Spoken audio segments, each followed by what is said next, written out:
আসসালামু আলাইকুম। আজকে আমরা যে প্রেস মিট করেছি বা এর যে ডাক দিয়েছি, এর প্রধান কারণ হচ্ছে এটাই, আমাদের এই পশ্চিমবাংলা তথা সারা ভারতবর্ষ আমাদের এক বৈচিত্র্যময়, নানা জাতি, নানা বর্ণ, নানা ধর্মের বসবাস, নানা সংস্কৃতি নিয়ে আমরা বসবাস করি। আমাদের নিজের নিজের ধর্মীয় আচরণ আমরা পালন করি, নিজের নিজের খাদ্যাভ্যাস নিজের মতো চলে। আজ যে পরিস্থিতি তৈরি হয়েছে আমাদের পশ্চিমবাংলা জুড়ে, যে আমাদের নতুন সরকার যিনি মুখ্যমন্ত্রী এসছেন, সর্বপ্রথমে আমরা অবশ্যই যেহেতু নবনির্বাচিত আমাদের মুখ্যমন্ত্রী এসছেন, তো আমরা আমাদের তরফ থেকে ওনাকে শুভেচ্ছাবাদ জানাই। আমাদের তরফ থেকে ওনাকে, যেহেতু আমরা প্রথম সাংবাদিক মিট করছি, সেই জন্য ওনাকে একটা সংবর্ধনা জানাচ্ছি, আমাদের তরফ থেকে শুভেচ্ছাবাদ জানাচ্ছি।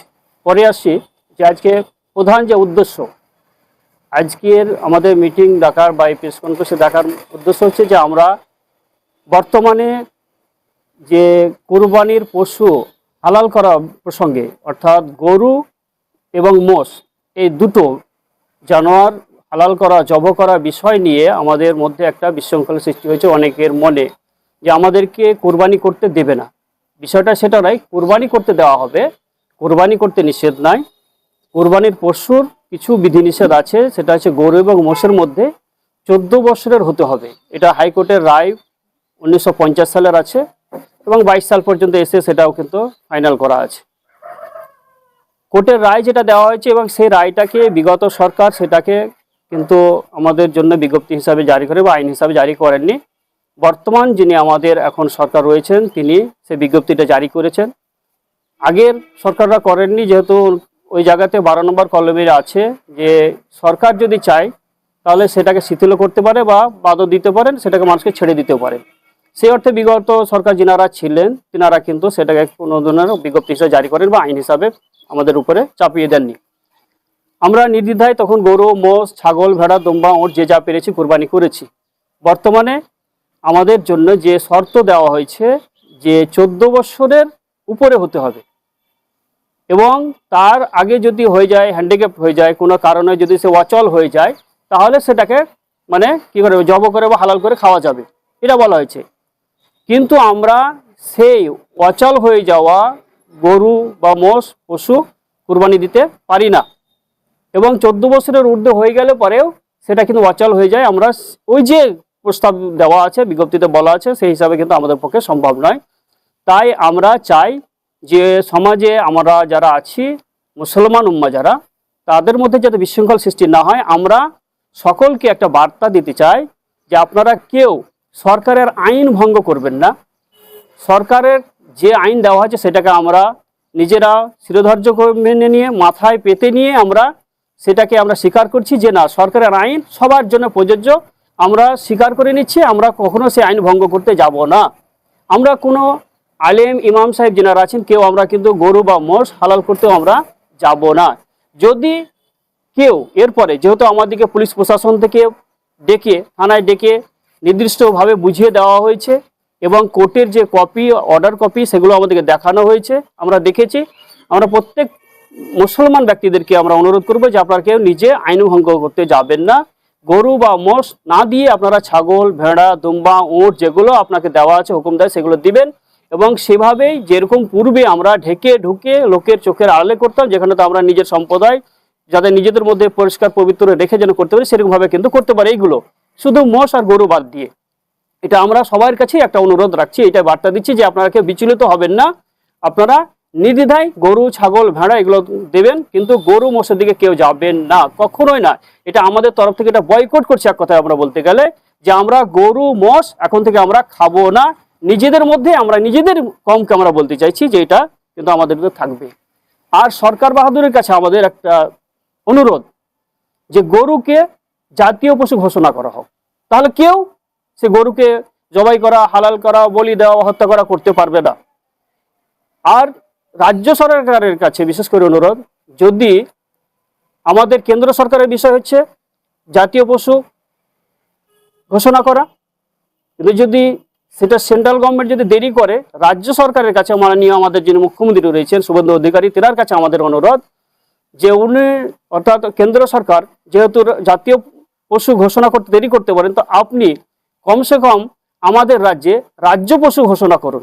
তাহলে কেউ কিন্তু এই গরু বা মোষকে নিয়ে কেউ হত্যা করা করে এগুলো করতে পারবে না। এটা আমাদের অনুরোধ আপনার কাছে, আপনি এটা করুন দয়া করে। তাহলে কি হবে, কোনো পক্ষই সেই আমাদের পশুর উপরে অত্যাচার করতে পারবে না। এটা হচ্ছে আমাদের। আর কুরবানি তো আমাদের যেরকম হচ্ছে অন্য পশু যেরকম করা হচ্ছে, আগেই বললাম সেরকমভাবে করবে। এটা হচ্ছে না, সরকার যদি অনুমতি দেয় বলতে গেলে দেখুন, পূর্বে যেরকম আমাদের, আমি আগেই বললাম আপনাদেরকে 12 নম্বর কলমে যেটা বলা আছে, সরকার যদি চায় সেটা শিথিল করতে পারে। কিন্তু আজকে যদি ধরুন এই অবস্থাতে আমরা দেখছি আমাদের রাজ্যময় নানান ধরনের কি হচ্ছে, প্রতিবাদের ঝড় উঠেছে। সরকার যদি সেইভাবে দেখে যে হ্যাঁ এটা প্রয়োজন আছে, এই ভেবে যদি এই বছর বলে ঠিক আছে এই বছর ছাড় দেওয়া হলো, আপনারা এই বছর কুরবানি করতে পারেন গরু বা মোষ বা সব কিছু, কিন্তু না, সেটা এমনও তো হতে পারে যে আগামী দিনে আবার বন্ধ হয়ে যেতে পারে। আমরা সেটা নয়, যদি সরকার বসে তেনাদের ক্যাবিনেট মন্ত্রীদেরকে নিয়ে বসে আইন করে, সরকার আইন করার মাধ্যমে যে ভবিষ্যতে আমাদের আর কোনোদিন বন্ধ থাকবে না, কোনোদিন বন্ধ হবে না, এবং সেই ক্যাবিনেট মন্ত্রীদের নিয়ে, মানে তার মধ্যে সেটা হচ্ছে বিধানসভা বলতে গেলে ক্যাবিনেট মন্ত্রীদেরকে নিয়ে নবান্নে বসে ওনারা মিটিং করে আইন পাস করে, এবং সেটা কোর্টে গিয়ে সেটাকে বা রাজ্যপালের কাছে যেটা আইন করতে গেলে সিগনেচার লাগে বা সাইন করতে হয়, সেটা করার পরে যদি ওনারা দেন তবে আমরা সেটা করতে পারি। কিন্তু আজকে বলে দিলেন যে হ্যাঁ নিষেধ হয়ে গেল, আবার দেখা যাচ্ছে আমাদের কুরবানির পরের দিন হয়ে গেল যে না হবে না, সামনের বছর যেন আবার বন্ধ হয়ে গেল। এমনও তো হতে পারে যে আমরা এই বছর কিনে নিলাম, কিনে নেওয়ার পরে হালাল করলাম, তারপরে আবার বন্ধ হয়ে গেল। তাহলে সেটা নয়, আমরা নিয়ে কিনে নেব, তারপরে আবার দেখা যাচ্ছে আবার বন্ধ হয়ে যাবে, এটার জন্য কিন্তু আমরা নয়। আমরা চাই যে আমরা অতীতে যেরকম ভাবে নির্দ্বিধায় বিনা বাধায় কুরবানির পশু হালাল করেছি, এখনো যদি ভবিষ্যতের জন্য সেইটা আইন করে করা হয়, কোর্ট থেকে পারমিশন করে যদি দেওয়া হয়, তবেই আমরা করব, নচেত কিন্তু আমরা এবছর হলেও কিন্তু করবো না। এবং প্রত্যেক মুসলিম উম্মার কাছে অনুরোধ থাকবে যে আপনারা এই বছর যদি এরকম কোনো ধরনের কোনো অনুরোধ আসে বা সুযোগ দেওয়া হয়, কেউ সুযোগটা নেবেন না, এই ধরনের সুযোগ নেবেন না। তাহলে এই বছরের সুযোগ নেওয়া মানে ভবিষ্যৎটাকে আমাদের খারাপ করে দেওয়া। যদি করতে হয় আইন করে একেবারে চিরতরের মতো আমাদের যদি পারমিশন দেওয়া হয়, তবেই আমরা করব, নচেত কিন্তু করব না। এটাই হচ্ছে আমাদের মূল আজকের নীতি বা আজকের ঘোষণাপত্র। এটা আজকে আমাদের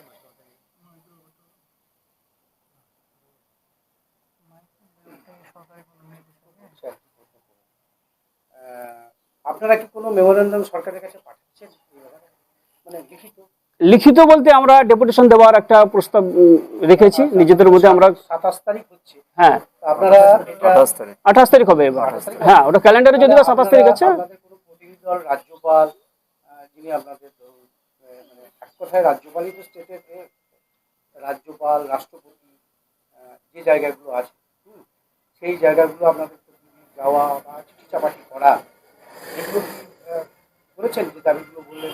না, আমাদের ওটা এখনো পর্যন্ত করা হয়নি, তবে আমরা সিদ্ধান্ত নিয়েছি যে আমরা স্মারকলিপি জমা দেব আমাদের এসডিও, ডিএম, চিফ মিনিস্টার সকলকে আমরা কপি করে এটা কিন্তু আমরা দেব, এটা রেখেছি। মানে এই সমস্ত ইমাম মুয়াজ্জিন না কোনো, মানে যেমন উলেমা হিন্দ আছে, জামাত উলেমা হিন্দ, তার ব্যানারে না আপনারা? না, আমাদের এখানে যেরকম বলি আপনাকে, রামপুরহাট ইমাম মুয়াজ্জিন ওয়েলফেয়ার সমিতি এবং তার সঙ্গে সঙ্গে আমাদের এখানে রামপুরহাট মহকুমা ইমাম ও মসজিদ সমন্বয় কমিটি আছে, এরা আমরা যৌথভাবে এই কাজগুলো আমরা দেখাশোনা করি এখানটাতে। আর আমরা সেটাই চাই যে আমরা এই কমিটির তরফ থেকে এইগুলোই আমরা আগে এগিয়ে নিয়ে যাব। হ্যাঁ, আমরা অনুসূচি আছে, যেমন ধরুন ডেপুটেশন দেওয়া, প্রতিবাদ, বিক্ষোভ, শান্তিপূর্ণ, এরকম কিছু আছে? না, আমরা প্রতিবাদ বা বিক্ষোভ রাস্তা নেমে আমরা এখন সে ধরনের কিছু ভাবিনি। আমরা প্রথমেই যেটা প্রাথমিকভাবে নিয়েছি যে আমরা ডেপুটেশনটা জমা করব, সেটা এখন আমি প্রাথমিক না, পরে সেগুলো পরে আবার কি আসবে নেক্সট যে পদ্ধতি কি নিতে হবে না তো সেটা চিন্তা ভাবনা করা যাবে বা আমরা সেটা আলোচনার মাধ্যমে সেটা করবো। এই সরকার যে আসার পর আরেকটা ডিসিশন দিয়েছে, সেটা মুয়াজ্জিন এবং ইমামদের যে ভাতা, এটা ওয়াকফ বোর্ড থেকে দেওয়া হবে। হ্যাঁ, সেইটা সরকার কি করে বন্ধ করতে পারে? সেটা সরকারের বিষয়, সেটা কেন করলো সেটা নিশ্চয় আইন বিশেষজ্ঞ ওনাদের রয়েছেন, সেনারা সেটা যেটা সিদ্ধান্ত নিয়েছে তাদের ব্যাপার, ওইটা আমরা বলতে পারি। কিন্তু আমরাও একটা দেখি যে আইন যেহেতু আছে সবার জন্য খোলা, তো আমরাও চেষ্টা করব যে আইনের মাধ্যমে গিয়ে, যেহেতু আমাদের তো আদালত তো সকলের জন্য খোলা আছে, তো আমরা কি পথে গেলে পরে কি সুবিধা হবে, আইনের পথে গিয়ে যদি হয় তাহলে সেটা আমাদের যে কোর্টের দরজা খোলাই আছে, আমরা আইন আদালতের মাধ্যমে গিয়ে সেটাকে যেভাবে মানে সলভ করা যায় বা কিভাবে এটাকে স্টে অর্ডার করা যায় বা ইমাম মুয়াজ্জিন যাতে ভাতা পেতে পারে সেটাই আমরা চেষ্টা করব। আচ্ছা, আর একটা সমস্যার কথা যেটা শুনছি, যেটা ফেসবুকে, আমি জানি না ঘোষণাটা দেখি, যে মাইকে, মসজিদে যে মাইক ব্যাপারটা বলা হচ্ছে, যে এরকম কোন কি আপনারা হুমকির মুখে কোথাও মানে কানে এসছে কোথাও? না, আমাদের কাছে হুমকিমূলক কোনো কিছু আসেনি, তবে আমাদেরকে প্রশাসন থেকে ডেকে, থানাতে ডেকে সেটা মানে অবগত করা হয়েছে। ওনারা বারবার একটা কথা বলেছেন যে যে নিয়মটা করা আছে 55 বা 60 ডেসিমেলের মধ্যে 65 বা এরকম 2 রকম দেওয়া আছে, যেটা আছে আর কি। তো বলে সেইটা কিন্তু আপনাদেরকে মেনশন করতে হবে। তো আমরা প্রশাসনের কাছে এটা অনুরোধ রাখবো বা সরকারের কাছে এটা অনুরোধ রাখবো, যেহেতু আইন সবার জন্য সমান, অবশ্যই, হ্যাঁ, সেটা আমরা সবাই ভারতীয় নাগরিক, আমাদের প্রত্যেকের অধিকার সমান আছে। অতএব আমরা মাইকে আজান দেওয়া বা জলসা জুলুস মিলাদ মাহফিল যে কোনো অনুষ্ঠান, ধর্মীয় অনুষ্ঠান করাতে যদি অসুবিধা থাকে, আমরা এটা তো আমরা 24 ঘন্টা করি না, আমরা 2 মিনিট 3 মিনিটের সময় থাকে এটা, তো আমরা তো সেই মাপেই আমরা করব বলেছি, যেহেতু সরকারের আইন আমাদেরকে মাথা পেতে নিতে হবে। এইটা আমরা ওনাদের কাছে অনুরোধ রাখবো যে আমরা যেরকম মানব সেরকম আরো অন্য যারা আছেন, হ্যাঁ, আমাদের মুসলিম ছাড়া হিন্দু, জৈন, খ্রিস্টান যে সব ভাইরা আছেন বা অন্যান্য ধর্মাবলম্বী যিনারা আছেন, তিনারা যে প্রোগ্রামগুলো করবেন, তো তেনাদের মধ্যেও যেন সেই বাধাটা না দিয়ে, তেনাদেরকেও সেই যেন আমাদেরকে বুঝিয়ে বলেছেন, সেরকম তাদেরকেও যেন নিয়ে তাদেরকে সেইভাবে আইনটা যেন মানতে বাধ্য করা হয়, যেন তিনারাও পালন করেন, এটা আমরা আশা রাখবো বা সরকারের কাছে সেটাই আমরা প্রশাসনের কাছে দাবি রাখবো। আর একটা শেষ প্রশ্ন আমার, যেটা হচ্ছে যে দেখুন, এবার যে বিধানসভায় যারা গেছেন, সংখ্যালঘু সম্প্রদায়ের কোনো প্রতিনিধি নেই। না, বিধানসভায় আছে। আছে, হ্যাঁ, অন্য পার্টির হ্যাঁ, রেজিস্টার নেই, মানে কোনো পদে নেই। না। মোস্তাফিজুর রহমান আছেন। আরো অনেক না, আরো অনেক আছেন, আমাদের আছে। আপনাকে বলি না, আমি আমি আমি প্রশ্নটা করি, তাহলে আপনাদের যে এই মাইকের ডেসিবেল, ফুলবান ইত্যাদি বিভিন্ন বিষয়গুলো যেগুলো অন্য সম্প্রদায় আছে তারা ভাববে, আপনাদেরটা এরকম কোনো প্রতিনিধিত্বমূলক কি প্রশাসন কোনো কমিটি করবে বা না নিজেরাই ডিসিশন নেবে, এটা কি আপনারা আলোচনার মধ্যে রাখবেন না? না, সেটা তো প্রশাসন লেভেলের ব্যাপার, সেটা তো আমরা বলতে পারি না, সেটা তেনারা ভাবে। প্রতিনিধিত্ব কোথাও থাকবে কিনা, বলার জায়গা থাকবে কিনা, সেটা কি আপনাদের মেমোরান্ডামে জানাবেন যে আপনাদের কথাগুলো বলার জন্য? না, আমাদের যে দেখুন, আমরা সাংগঠনিকভাবে এটা সরকারের কাছে আমরা দাবি রাখতে পারি, হ্যাঁ, যে কোনো বিষয়ে আমাদের দাবি দাবা থাকলে, চাওয়া পাওয়ার ব্যাপার থাকলে সেটা আমরা কিন্তু তার কাছে আমরা আবেদন রাখতে পারি, দাবি রাখতে পারি। কিন্তু আমরা কোনো যে এমএলএ এমপি বা আমরা কোনো ধরুন পার্লামেন্টে যাওয়া বা অধিবেশনে যাওয়া, তো আমাদের সে ক্ষমতা নাই বা আমাদের সে যোগ্যতা, আমরা সেই জায়গার অধিকারী নয়। যেনারা আছেন, আপনি যে মুসলিম যে বিধায়কদের কথা বললেন, আজকে যেটা সরকারে যারা আছে তাদের মধ্যে না থাক, কিন্তু বিরোধী যারা আছে তাদের মধ্যে তো আছে, তারাও তো সেগুলো, হ্যাঁ, তো তারা সেটা দেখবে, আশা করছি তারা দেখবে, আশা করছি, এটা মানে এটা দেখবে সেটা কিন্তু নয়, সেটা তাদের ব্যাপার আছে, তারা তো দেখতে পাচ্ছে যে পরিস্থিতি।